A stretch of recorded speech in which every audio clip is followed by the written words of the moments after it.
Let's paint a miniature. To start with, we'll be doing every step of the process today using manual brush painting.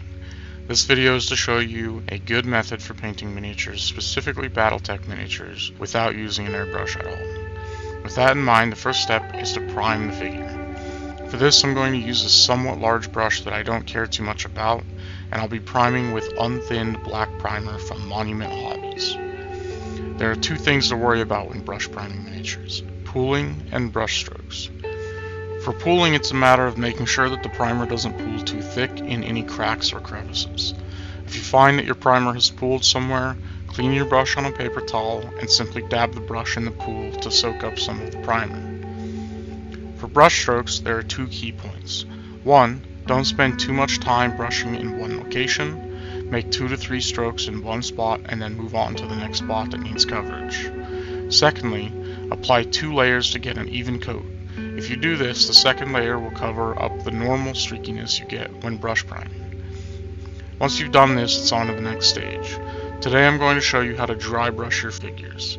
In future videos I may go over normal layering techniques and other methods for base coating and painting miniatures with a brush, but for now we're going to focus on dry brushing. For dry brushing, I'm going to need a somewhat large round domed brush or a flat brush, a damp paper towel, and whatever color I want my part to be. In this case I will make this atlas black, but I'm going to give it a subtle bone-like highlight color. For this I'll be using a simple beige color. For the first layer, I'm just going to apply a heavy dry brush all over the entire model. To do this, I put some unthinned paint on my palette, dip my dry brush in the paint, and then wipe it off on a damp paper towel. The damp paper towel helps leave some moisture in the bristles so that we get a smoother looking dry brush. If we use a dry paper towel, we will end up with a more gritty and grainy look to the paint job. Then it's just a matter of brushing this liberally over the entire model. This doesn't require much technique necessarily, you just want to brush the tips of the bristles over the entire model all over.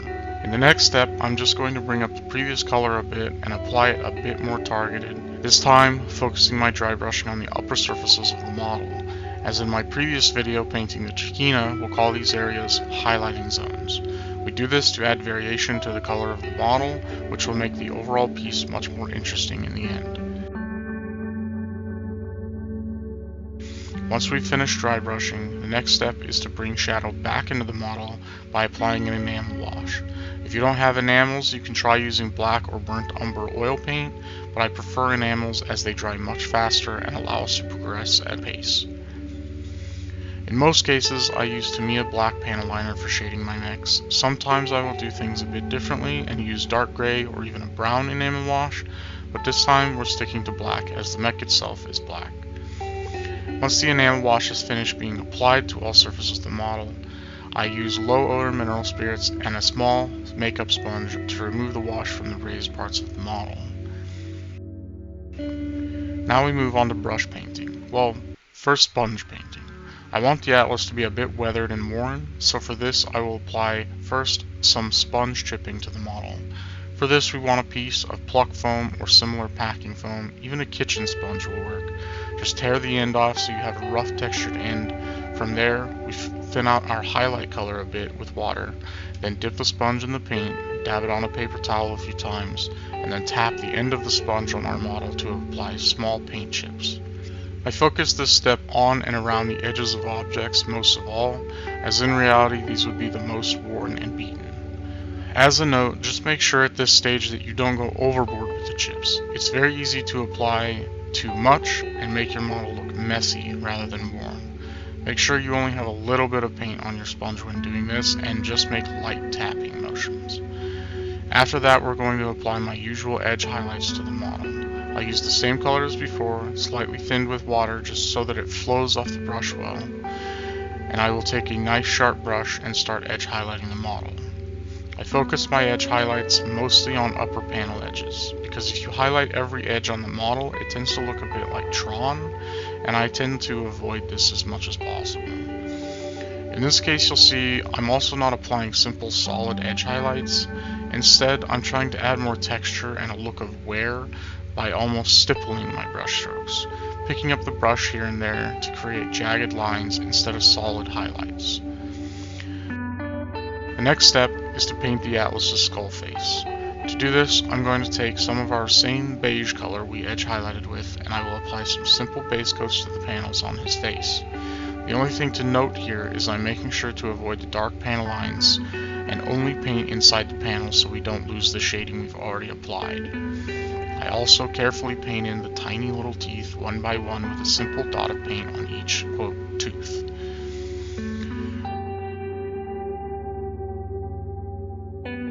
With these parts base coated, I add a touch of white to my beige and apply this to the upper edges of the face panels just as we did on the rest of the body.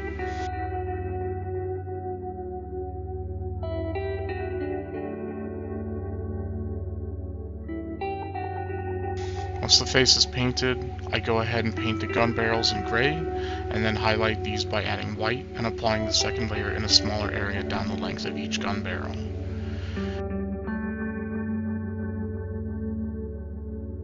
Now we're going to backtrack a bit.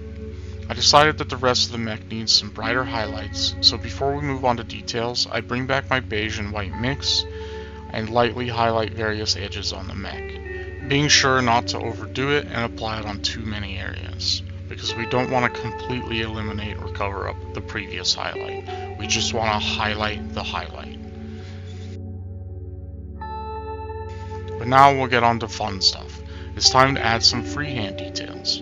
For this Atlas, given his bone-like appearance and almost skeletal theme, I thought it might be fun to paint a simple skull and crossbones on his shoulder.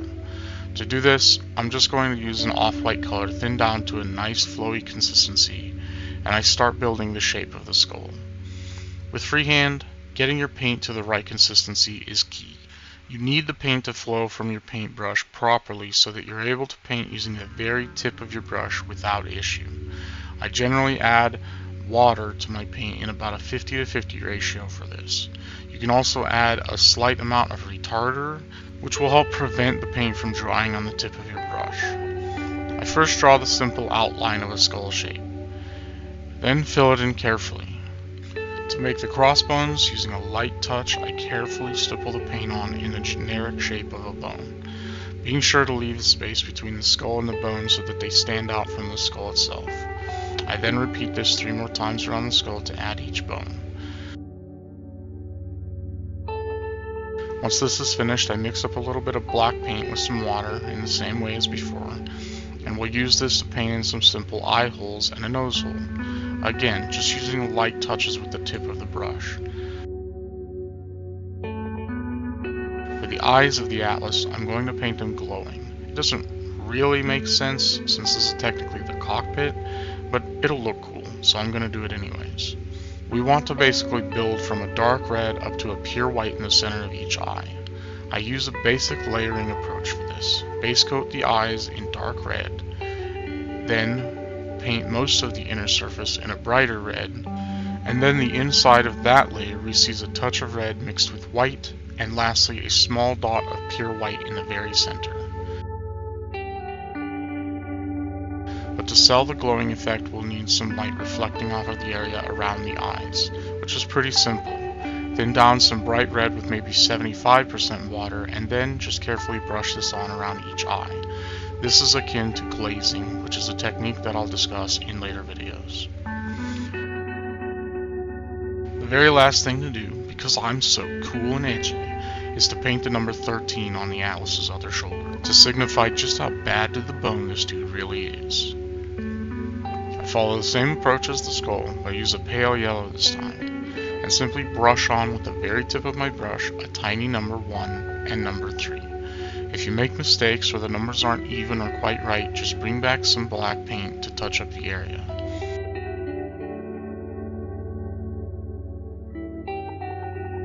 Now we're done. Using the base I made in my previous video, I scrape off the paint where the feet will go, I apply a touch of superglue to each foot, and I glue the model down to the base. Now we have a cool Atlas to play with and show everyone how cool we are. If you enjoyed this video, please subscribe to see future videos. My next video is going to cover the simple basics on how to clean up PVC models like those sold for Battletech as well as other board games. In the description below, I've linked some of the products that I used in this video, as well as products that I use in miniature painting in general. I've also posted links to my social media, as well as a link to the Discord server that I run dedicated to miniature painting. If you want to talk about miniatures and miniature painting with other like-minded individuals, feel free to join. Thanks for watching, and I'll see you in the next one.